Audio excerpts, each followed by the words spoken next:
চট্টগ্রামের হালিশহরে artillery centre and স্কুলে বৃহস্পতিবার রেজিমেন্ট অব আর্টিলারির ৪৪তম এবং আর্মি এয়ার ডিফেন্স কোরের প্রথম বার্ষিক অধিনায়ক সম্মেলন অনুষ্ঠিত হয়েছে।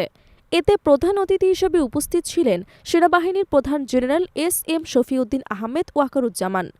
তিনি বলেন, বাংলাদেশ সেনাবাহিনী একটি গর্বিত এবং ঐতিহ্যবাহী বাহিনী।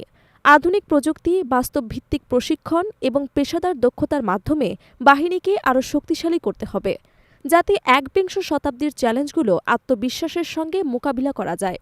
সেনাপ্রধান উল্লেখ করেন, বর্তমান বৈশ্বিক নিরাপত্তা পরিস্থিতি দ্রুত পরিবর্তন হচ্ছে, তাই বাহিনীর সক্ষমতা শুধু সামরিক শক্তিতে সীমাবদ্ধ না রেখে জ্ঞান, প্রযুক্তি এবং কৌশলগত প্রস্তুতির দিক থেকেও বাড়াতে হবে। তিনি আধুনিক যুদ্ধকৌশল, গবেষণা, উদ্ভাবন এবং প্রশিক্ষণ ব্যবস্থার উন্নয়নে গুরুত্বারোপ করেন।